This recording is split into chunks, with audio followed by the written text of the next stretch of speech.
Hey guys, welcome back to my mini log. నేను ఎన్నో రోజుల నుంచి చెప్తున్నా కదా మీకు లైబ్రరీ చూపిస్తా అని. సో ఈ లాగ్ లో మీకు లైబ్రరీ చూపిస్తా.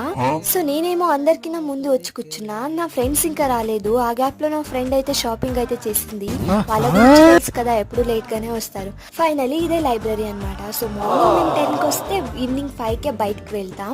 ఇంట్లో ఉండి చదువుకోవడానికి కాదు, నిద్ర వస్తుంది అని లైబ్రరీకి వచ్చి చదువుకుందామా అనుకుంటే నా ఫ్రెండ్ ఇక్కడ నిద్ర చేస్తుంది. ఇంకొక ఫ్రెండ్ సిరి ఏమో అక్కడిక్కడ దిక్కులు చూస్తుంది చదువుకోకుండా. నాకేమో నిద్రపోయే మూడ్ లేదు, వీళ్ళని చూస్తే చదివే మూడ్ కూడా దొబ్బింది. ఫైనలీ నిద్రగోళ అంతా అయిన తర్వాత ఇంకా ప్రాక్టీస్ అయితే చేసామన్నమాట అందరం కలిసి. చదివి చదివి చాలా అలసిపోయింటాం కదా, సో కొంచెం ఎనర్జీ రావడానికి లైబ్రరీలో లంచ్ తెచ్చుకొని తింటున్నాం అనమాట. నాకేమో 5 days నుంచి స్కిన్ అలర్జీ ఉంది. నా ఫ్రెండ్ ఏమో బ్లడ్ చెకప్ చేయించుకుంటా అని ఇద్దరం కలిసి గవర్నమెంట్ హాస్పిటల్ కి అయితే వెళ్ళాం. నాకేమో టాబ్లెట్ అయితే ఇచ్చారు. ఇలాంటి మరిన్ని వీడియోస్ కోసం మన ఛానల్ ని సబ్స్క్రైబ్ చేసుకోవచ్చు కదా.